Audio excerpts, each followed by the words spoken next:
नमस्कार, स्वागत है आपका आज के एक नए एनिमेशन क्लास में, आज के एक नए एक्टिविटीज़ में। आज का जो टॉपिक है हमारा वो है डिफ्यूजन से संबंधित। डिफ्यूजन मीन्स विसरण। विसरण सिंपली हम लोग कह सकते हैं कि गैसों का आपस में मिलने जुलने की क्रिया को डिफ्यूजन कहते हैं। ये जो डिफ्यूजन है, इस डिफ्यूजन में हम लोग कह सकते हैं कि गैसों के आपस में मिलने जुलने की क्रिया, वो मिलने जुलने की क्रिया घनत्वों को, उसके भार को, इन सबों को इग्नोर करते हुए परस्पर आपस में मिल जाने की क्रिया को, परस्पर एक दूसरे से मिक्स हो जाने की क्रिया को ही डिफ्यूजन कहते हैं। इस डिफ्यूजन को हम लोग आज इस एनिमेशन प्रोसेस की सहायता से, इस एक्टिविटीज़ की सहायता से समझने की कोशिश करेंगे कि ये एनिमेशन क्या होता है। इस एनिमेशन की सहायता से ये जानेंगे कि ये डिफ्यूजन क्या होता है, डिफ्यूजन किस प्रकार से हो रहा है। और ये जो हम लोग बरसों से रटते आ रहे हैं, देखते आ रहे हैं, समझते आ रहे हैं, कहते आ रहे हैं, पुस्तकों में पढ़ते आ रहे हैं कि डिफ्यूजन मीन्स गैसों का आपस में मिलने जुलने की क्रिया।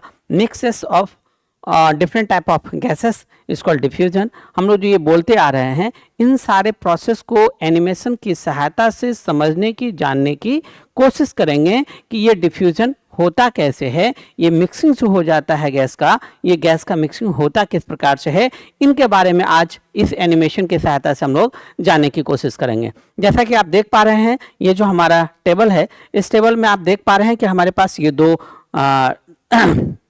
सेपरेट एक डायग्राम आपको दिख रहा है। इसमें सपोज कर लेते हैं कि ये ए और ये बी है ना। इसमें दो विभिन्न प्रकार के गैसों का हम लोग देखेंगे, विभिन्न प्रकार के गैसों को एक जस्ट पार्टिकल के रूप में देखेंगे और उसके एनिमेशन की सहायता से जानने की कोशिश करेंगे।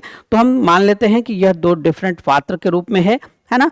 और इसको हम लोग यहाँ देख रहे हैं, यह नंबर ऑफ पार्टिकल्स यहाँ पर दिखाया जा रहा है। दो डिफरेंट पार्टिकल को दो डिफरेंट कलर की सहायता से दर्शाया जा रहा है। उसके मास को, जो AMU एटॉमिक मास यूनिट के रूप में प्रदर्शित, इसके मास को भी यहाँ पर दिखाया जा रहा है।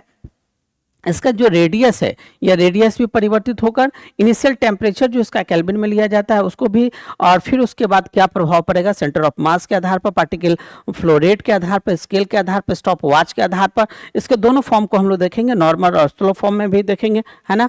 और फिर इसका जो डाटा है, इसके डाटा को भी देखेंगे कि इसमें इस कलर का जो है वो कैसे बढ़ता चला जा रहा है, इसका कैसे बढ़ता चला जा रहा है, और एवरेज टेम्परेचर पर क्या इफेक्ट पड़ता है।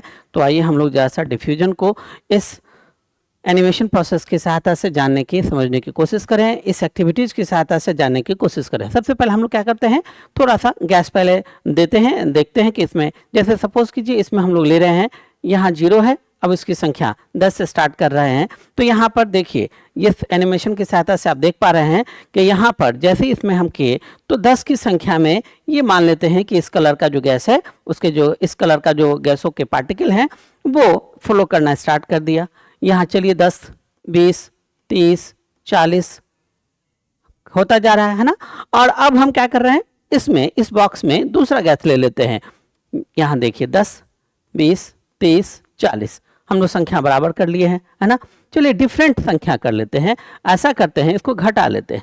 यहाँ पर इस कलर का जो गैस है उसको मान लेते हैं यहाँ पर 20 है, उसकी जो पार्टिकल है वो 20 है, और इसकी जो पार्टिकल है वो क्या है, 40 है।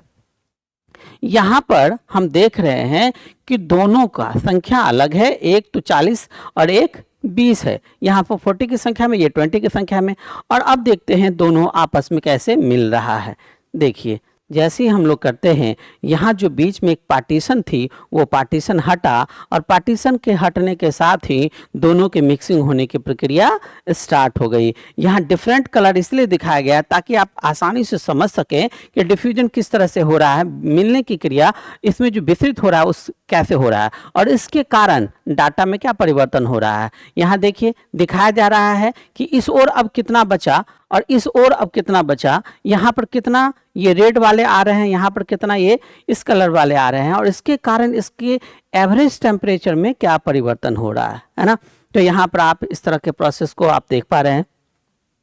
आइए जरा सा हम लोग दूसरे स्वरूप में करें। ऐसा करते हैं, हम लोग करते हैं इसको फिर से एक बार देखने की कोशिश कर रहे हैं। यहाँ पर 10 की संख्या में ये ले लिए, है ना। यहाँ पर क्या कर रहे हैं, इसकी 10 की संख्या में ले रहे हैं, और इसका जो रेडियस है वो बिल्कुल हम लोग 50 के फॉर्म में ही ले रहे हैं। इसका भी जो रेडियस है वो इनिशियल फॉर्म में हम लोग ले रहे हैं, 50 मान के चलते हैं। तो ये 10 की संख्या में है, 20 ले लेते हैं। यहाँ 10, 20, इस बार थोड़ा सा हम लोग कुछ और परिवर्तन करने की कोशिश करेंगे। इसकी संख्या 30 ले लेते हैं, इसकी भी संख्या 30 ले लेते हैं। और अब यहाँ क्या कर रहे हैं, इसके एटॉमिक मास यूनिट को थोड़ा सा चेंज करके देखते हैं। एटॉमिक मास यूनिट यहाँ चेंज हो रहा है। यहाँ देखिए एटॉमिक मास यूनिट चेंज हुआ, यहाँ पर देखिए इसका एटॉमिक मास यूनिट चेंज हुआ, और चेंज होने के बाद अब हम दोनों को मिक्स करने की कोशिश करते हैं। तो एटॉमिक मास यूनिट में चेंज होने के बावजूद यहाँ देखिए परस्पर मिलने जुलने की क्रिया किस प्रकार से हो रही है ना। और जैसे ही एटॉमिक मास यूनिट में हम बदलाव करते हैं तो यहाँ पर आपस में मिलने जुलने की क्रिया, और यहाँ डाटा की सहायता से हम लोग आसानी से समझेंगे कि यहाँ देखिए मिक्सिंग जो हो रहा है तो पार्टिकल कैसे एक दूसरे से मिक्सअप हो रहे हैं और उसकी संख्या किस तरह से घटती बढ़ती चली जा रही है, और उसके कारण एवरेज टेम्परेचर में कैसे परिवर्तन आता जा रहा है ना। चलिए अब हम लोग थोड़ा सा फिर दूसरे रूप को देखने की कोशिश कर रहे हैं। एक बार अब हम क्या करते हैं, रेडियस को बढ़ाते हैं। यहाँ जो 50 है ये थोड़ा सा दिख रहा है ना इस रूप में, अब ये देखिए अपने आप रेडियस इसका बढ़ता हुआ दिखेगा। देखिए इस तरह से आप देख पा रहे हैं, जो 50 के रूप में था वो अब 95 pm के रूप में हो गया। इसी तरह से हम इसको भी थोड़ा सा बढ़ा देते हैं, ये 65 है। और अब हम इसका देखते हैं, डिवाइडर रिमूव कर देते हैं। जैसे डिवाइडर रिमूव किए देखिए दोनों का रेडियस में डिफरेंट आ गया, उसके बावजूद इसके मिलने की क्रिया में कोई परिवर्तन नहीं, ये बस मिलता जा रहा है। गैसों में मिलने की क्रिया, डिफ्यूजन की क्रिया, मिक्सिंग की क्रिया जो है वो लगातार होती चली जा रही है ना। अब हम लोग देखते हैं, ऐसा करते हैं, एक बार फिर हम लोग डिवाइडर लगा दिए, दोनों को सेपरेट कर दिए, और सेपरेट करने के बाद अब हम क्या करते हैं, थोड़ा सा टेम्परेचर में परिवर्तन ला देते हैं, है ना। थोड़ा सा टेम्परेचर में परिवर्तन लाते हैं, इसका 500 कर देते हैं और इसका 300 केल्विन ही रखते हैं, और डिवाइडर हटाते हैं। जैसे ही डिवाइडर हटा दिए तो अब देखिए यहाँ भी इस केस के बावजूद मिक्सिंग प्रोसेस स्टार्ट है। तो आप यहाँ क्या देख पा रहे हैं, यहाँ पर संख्या में थोड़ी सी कमी कर देते हैं हम, है ना।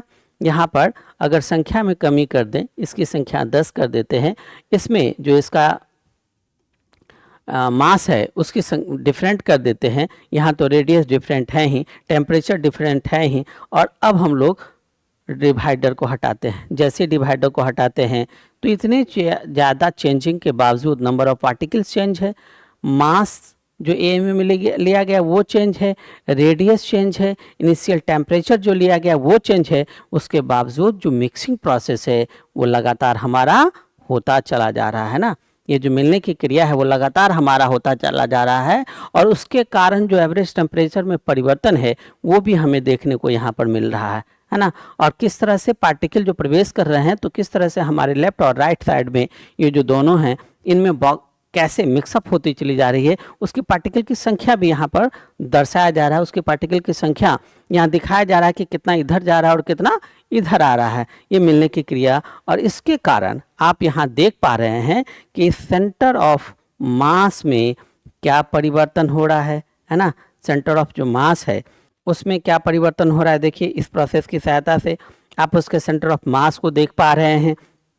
यहाँ जो पार्टिकल का फ्लो रेट है, वो पार्टिकल का फ्लो रेट किस प्रकार से आप यहाँ देख पा रहे हैं, इस कलर से और इस कलर से, दोनों कलर से दिखाया जा रहा है दोनों गैसेस फॉर्म को, कि दोनों जो दो गैस जो हैं वो किस तरह से अपना फ्लो रेट दिखा रहे हैं। स्केल पर हम लोग आसानी से इसको देख सकते हैं कि स्केल पर जो यहाँ से यहाँ तक की दूरी 1 नैनोमीटर के रूप में लिया गया है, तो स्केल पर किस तरह से फ्लो है ना। और यहाँ पे हम इसके फॉर्म को इस तरह से होता हुआ देख पा रहे हैं, इसके डाटा को देख पा रहे हैं कि किस तरह से ये हो रहा है। ये तो हम देख रहे थे एक नॉर्मल प्रोसेस में। अगर इसको स्लो फॉर्म में कर दें तो हम स्लो फॉर्म में भी आसानी से देख पाएंगे कि कैसे ये क्रिया हो रही है। देखिए ये है स्लो फॉर्म, एकदम स्लो रूप में, एकदम बिल्कुल स्लो वर्क हो रहा है, बट मिक्सिंग हो रही है, डिफ्यूजन हो रहा है ना। ये स्लो फॉर्म में है और ये नॉर्मल रूप में है। नॉर्मल वे में ये एक दूसरे से मिलने की क्रिया कर रही है। तो इस प्रकार से स्पष्ट हुआ कि गैसों के मिलने जुलने की क्रिया को डिफ्यूजन कहते हैं। डिफ्यूजन के वर्क में radius difference mass difference, number of particle difference, initial temperature difference कोई मायने नहीं रखता, ये एक दूसरे से मिक्सअप होते हैं। भले इससे रेट थोड़ी सी स्लो हो जाती है या बढ़ जाती है, लेकिन मिक्सिंग प्रोसेस श्योर होती है। मिक्सिंग का जो श्योरिटी है वो फिक्स होता है, अर्थात गैसों के मिलने जुलने की क्रिया को, गैसों के परस्पर मिलने जुलने की क्रिया को हम लोग क्या कहते हैं? डिफ्यूजन कहते हैं, विसरण कहते हैं। आशा करते हैं आप इस एनिमेशन प्रोसेस की सहायता से डिफ्यूजन को बड़ी आसानी से समझे होगा। बहुत बहुत धन्यवाद। Thank you.